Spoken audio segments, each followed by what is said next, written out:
కృపాంజలి కార్యక్రమానికి ప్రేమతో మనం ఆహ్వానిస్తున్నాం. మనం కొంతకాలంగా దైవికమైన కుటుంబం అనే అంశంలో అబ్రహాం యొక్క కుటుంబాన్ని మనం ధ్యానం చేస్తూ వస్తున్నాం. సహజంగా లోకరీతిగా ఎక్కడ చూసినా వచ్చే సమస్య ఏమిటంటే, పిల్లలు మా మాట వినటం లేదు, పిల్లలు మమ్మల్ని లెక్క చేయటం లేదు. తల్లిదండ్రులు ఎక్కడ చూసినా ఇదే కంప్లైంట్. పిల్లలు మా మాట వినటం లేదు, వాళ్ళు అలుగుతున్నారు, సెల్ ఫోన్ కొనివ్వలేదని, మోటార్ సైకిల్ కొనివ్వలేదని, ల్యాప్టాప్ కొనివ్వలేదని ఎంత గొడవ చేస్తున్నారో చెప్పడానికి లేదు. వాళ్ళకి చదువుకు అవసరమై కాదు, తన తోటి ఫ్రెండ్కు ఉందట, వాడికి కావాలి. వయసు ఉందా? లేదు. పిల్లలు మా మాట వినటం లేదు అనే ఒక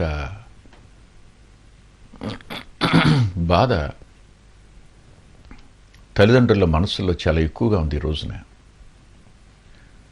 ఈ విషయాన్ని, చాలా సున్నితమైన విషయాన్ని నేను ముట్టుకుంటున్నాను. మీలో కొద్దిమందికి బాధ అనిపిస్తుంది, నాకు తెలుసు. అయినా చెప్పటం నా బాధ్యత కనుక నేను చెప్తున్నాను. స్నేహితుడు మేలు కోరి గాయం చేస్తాడని, పగవాడు లెక్కలేనని ముద్దులు పెడతాడన్న లేఖనం వాస్తవమే కదా. అందువల్ల కొద్దిగా నన్ను భరించండి. ఈ మాటలు మీకు గాయం అయితే మీరు నన్ను తిట్టుకున్నా ఆ వాక్యానికి లోబడండి. అది మీ కుటుంబాలకు మేలు చేస్తుందని నేను హృదయపూర్వకంగా నమ్మి ఈ మాటలు చెప్తున్నాను. వాక్యంలోనికి వెళ్ళడానికి ముందు ఒక విషయాన్ని మీతో చెప్తాను. అదేమిటంటే, పిల్లలు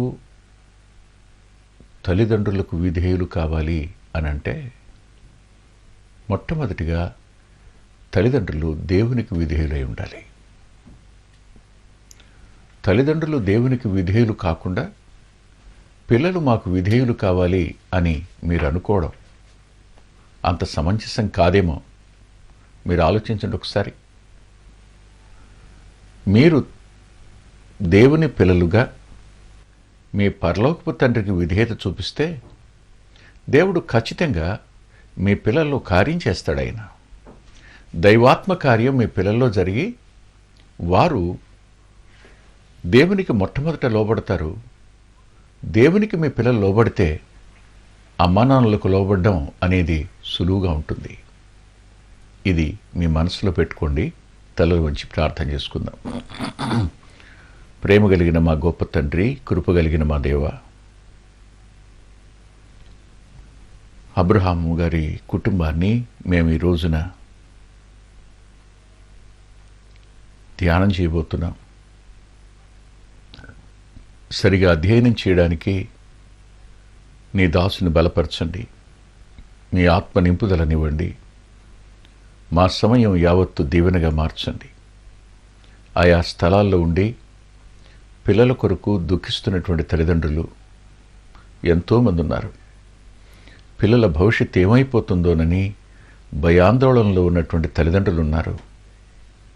అలాంటి అమ్మా నాన్నలు ప్రభు మాటకు లోబడ్డానికి మీ ఆత్మకార్యం వారి జీవితాలు జరగనిమ్మని మీ కృపాహస్తాలకు వింటున్న మా ప్రియులందరినీ అప్పగించుకుంటూ, మాట్లాడుతున్న నీ దాసుని మీ ఆత్మచేత నింపి మా సమయం యావత్తు దీవెనగా మార్చండని యేసుక్రీస్తు ప్రభు వారి పేరిట ప్రార్థిస్తున్నాం తండ్రి. ఆమేన్. ఆదికాండం 18వ అధ్యాయంలో 6వ వచనం, అబ్రహాము గుడారములోనున్న శారా యొద్దకు త్వరగా వెళ్ళి, నీవు త్వరపడి 3 మానికల మెత్తని పిండి తెచ్చి పిసికి రొట్టెలు చేయమని చెప్పాడు. అబ్రహాము ఆమెకి మాట చెప్పాడు. ఆమె ఆ మాటకు లోబడింది. శారా అబ్రహాముకు లోబడడం అనేది అటు తరువాత కాలంలో కూడా మనకు కనిపిస్తూనే ఉంటుంది. తల్లి తండ్రికి లోబడితే పిల్లలు విధేయత గలవాళ్ళు అవుతారు. ఇక్కడ మరో మాట చెప్పాలి. తండ్రి దేవునికి లోబడేవాడైతే, తల్లి దేవునికి లోబడి తన భర్తకు లోబడేది అయితే, ఆ పిల్లలు ఖచ్చితంగా దైవికమైన ప్రభావం క్రిందకు వస్తారు. అబ్రహాము దేవునికి లోబడ్డాడు. ఈ మాట మనకు హెబ్రీ పత్రిక 11వ అధ్యాయం 8వ వచనంలో కనపడుతుంది. హెబ్రీ పత్రిక 11వ అధ్యాయం 8వ వచనం. 8వ వచనంలో అబ్రహాము పిలువబడినప్పుడు విశ్వాసమును బట్టి ఆ పిలుపునకు లోబడి. అబ్రహాము లోబడ్డాడు దేవుని పిలుపుకి. దేవుని మాటకు లోబడ్డం అనేది అబ్రహాములో కనిపించేటువంటి అత్యున్నతమైన లక్షణం. దేవుడు ఏం చెప్పాడో దాన్ని తూచా తప్పకుండా అబ్రహాం పాటించాడు, దానికి లోబడ్డాడు. తండ్రి దేవునికిచ్చే ప్రాధాన్యత పిల్లల మీద ప్రభావం చూపిస్తుంది. అంతేకాదు, తల్లి కూడా దేవునికిచ్చే ప్రాధాన్యత పిల్లల మీద ప్రభావం చూపించడమే కాదు, కానీ ఆమె తన భర్తకిచ్చే ప్రాధాన్యత కూడా పిల్లల మీద ప్రభావం చూపిస్తుంది ఖచ్చితంగా. చాలామంది విశ్వాసులైన స్త్రీలు దేవునికి అత్యున్నతమైన ప్రాధాన్యతనిస్తున్నట్టు కనిపిస్తారు. మందిరం కోసం చాలా ప్రయాసపడతారు, దేవుని పని కోసం చాలా ప్రయాసపడతారు. దేవుని పని ఉంది అని అంటే ఎంత దూరమైనా వెళతారు. మీటింగ్స్ కోసం ఎంత దూరం వెళ్ళి ప్రయాసపడి పనిచేస్తారు. కానీ ఇంట్లో వారి సాక్ష్యం ఏంటో తెలుసా? వారు భర్తను లెక్క చేయరని, భర్త మాటకు లోబడరని, పిల్లల్ని అసలు పట్టించుకోరని వారి మీద నేరారోపణ కాదు, వాస్తవమేది. అనేక మంది అలా ఉండడాన్ని బట్టి తాము సేవకుని దృష్టిలో, సంఘ దృష్టిలో చాలా గొప్ప ఆసక్తిపరులం అని నిరూపించుకోవాలనుకుంటారు. మీరు దేవుని కొరకు ఆ రీతిగా కష్టించే పనిలో పాలుపంపులు పొందడం మంచిది. కానీ ఒక మాట చెప్తున్నాను, నీవు నీ భర్తకు లోబడకుండా నువ్వు చేసే పని వల్ల ప్రయోజనం ఏమిటి? భర్తకు వేరుగా ఉండి భర్తను బాధపెట్టి నువ్వు దేవునికి లోబడుతున్నాను అనడానికి అర్థమే ఉందిక? నువ్వు ఎంత అద్భుతంగా పనిచేస్తే ఏమిటి? నిష్ప్రయోజనం. జ్ఞాపకం చేసుకోండి, మర్చిపోకండి మాట. భర్త దేవునికి లోబడిన వాడై ఉండి భార్య దేవునికి లోబడింది అయితే ఖచ్చితంగా పిల్లల మీద దేవుని యొక్క ప్రభావం ఉంటుంది. హెబ్రీ పత్రికలో మనకు శారమ్మన గురించి ఒక మాట రాసి ఉంటుంది. ఆ శారమ్మన గురించి రాసిన మాట రోమాపత్రికలో అబ్రహామును గురించి రాసి ఉంటుంది. దయచేసి ఈ రెండు మాటలు నేను మీకు చూపించాలనుకుంటున్నాను. మీరు నాతో పాటు బైబిల్ తెరిచి రోమాపత్రిక 4వ అధ్యాయం చూడండి. 4వ అధ్యాయం చూస్తే 19వ వచనంలో, మరియు అతడు విశ్వాసమునందు బలహీనుడు కాక రమారమి 100 ఏండ్ల వయసు గలవాడై ఉండి అప్పటికి తన శరీరము మృత్తుల్యమైనట్టును శారా గర్భమును మృత్తుల్యమైనట్టును ఆలోచించెను గాని విశ్వాసం వల్ల దేవుని వాగ్దానమును సందేహింపగా దేవుణ్ణి మహింపరిచి ఆయన వాగ్దానము చేసినదా నెరవేర్చుటకు సమర్థుడని రూఢిగా విశ్వసించి విశ్వాసము వలన బలమునొందెను. ఇది అబ్రహాము యొక్క సాక్ష్యం. తిరిగి హెబ్రీ పత్రిక 11వ అధ్యాయం చూడండి. 11వ వచనం, విశ్వాసమును బట్టి శారాయు వాగ్దానము చేసినవాడు నమ్మదగినవాడని ఎంచుకున్న గనుక తాను వయసు గతించినదేనను గర్భము ధరించుటకు శక్తి పొందినం. అబ్రహాము శారాలు ఒకే విశ్వాసానికి వారు వారసులు. ఒకే విశ్వాస సంబంధమైన శక్తిని వారు పొందినట్టు మనం చూస్తాం. అబ్రహాము ఏ విశ్వాసం ఉందో అబ్రహామునకు శారాకు కూడా అదే విశ్వాసం ఉంది. అతడు 100 సంవత్సరాలప్పుడు శక్తిని పొందాడు. ఈమె 90 సంవత్సరాలప్పుడు శక్తిని పొందింది విశ్వాసం ద్వారానే. ఇద్దరిలో ఉన్న విశ్వాసం ఒకటే. అబ్రహాము విశ్వాసాన్ని బట్టే ఇస్సాకు జన్మించటం కాదు, శారా యొక్క విశ్వాసాన్ని బట్టి కూడా ఇస్సాకు జన్మించాడు. ఒక మాట, నా కుమారుడు బ్యాంక్ ఇంటర్వ్యూకి వెళ్ళినప్పుడు నీ పేరేమిటి అని అడిగారట. అతను చెప్పాడు, ఐజక్ ప్రభు కిరణ్ అండి అని. అలాగా, అవును, ఇస్సాక్కి ఇష్మాయిల్కి డిఫరెన్స్ ఏమిటో చెప్పు అని అడిగారట ఇంటర్వ్యూలో. సహజంగా అడిగారు. తను చెప్పిన మాట ఏమిటంటే, ఇస్సాకు ఆత్మ సంబంధంగా జన్మించాడండి, ఇష్మాయిలు శరీర సంబంధంగా జన్మించాడండి. ఇద్దరూ తిరిగి జన్మించిన వారై ఒకే విశ్వాసంలో ఉన్నప్పుడు జన్మించే పిల్లలు దైవికమైన ప్రభావం వారి మీద కలిగిన వారుగా ఉంటారు.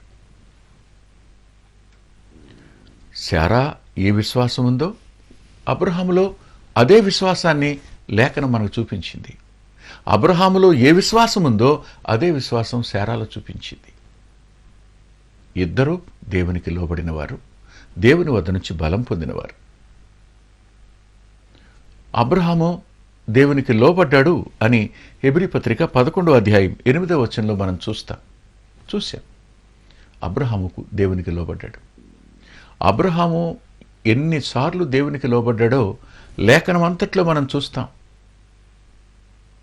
అపోస్తల కార్యాల గ్రంథం 7వ అధ్యాయం మొదలుకొని ఆదికాండం 12వ అధ్యాయంతో మిగిలిన అధ్యాయాలన్నీ కూడా వరుసగా మొట్టమొదటి పిలుపు అపోస్తల కార్యాల గ్రంథం 7వ అధ్యాయంలో ఉంది, స్టెఫను మాటల్లో కనపడుతుంది. రెండవసారి పిలిచిన పిలుపు ఆదికాండం 12వ అధ్యాయంలో కనిపిస్తుంది. అటు తరువాత నుంచి దేవుని మాటకు అతడు ఎంతగా లోబడ్డాడో చెప్పడానికి వీల్లేదు. దేవునికి లోబడ్డాడు, అంతేకాదు శారా కూడా అబ్రహామునకు లోబడింది.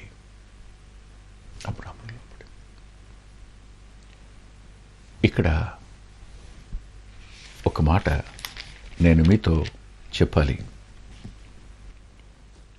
పేతురు గారు రాసిన మొదటి పత్రిక 3వ అధ్యాయంలో 6వ వచనం, ఆ ప్రకారము శారా అబ్రహామును యజమానుడని పిలుచుచూ అతనికి లోబడి ఉండెను అన్నమాట. అబ్రహాము దేవునికి లోబడ్డాడు. ఏ పరిస్థితిలో? దేశాన్ని విడిచిపెట్టమన్నప్పుడు విడిచిపెట్టే దగ్గర లోబడ్డాడు. తన తండ్రి మరణించిన తరువాత అతడు లోతును విడిచిపెట్టు అన్నప్పుడు తండ్రి చనిపోయాడు, రక్త సంబంధి తనతోనే ఉంటాడు అనుకున్నప్పుడు లోతును పంపించేయమంటే విధేయత చూపించాడు. నీ బంధువుల యొద్ద నుండి కూడా అన్న పదం లోతును విడిచిపెట్టడం అంటే. అంతేకాదు, ఇష్మాయిల్ని సాగనంపాడు.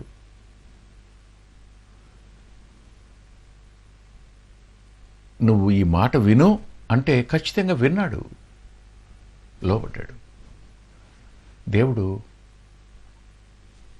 బిడ్డల్ని ఇచ్చాడని లోతును పంపేశాడా? కాదే.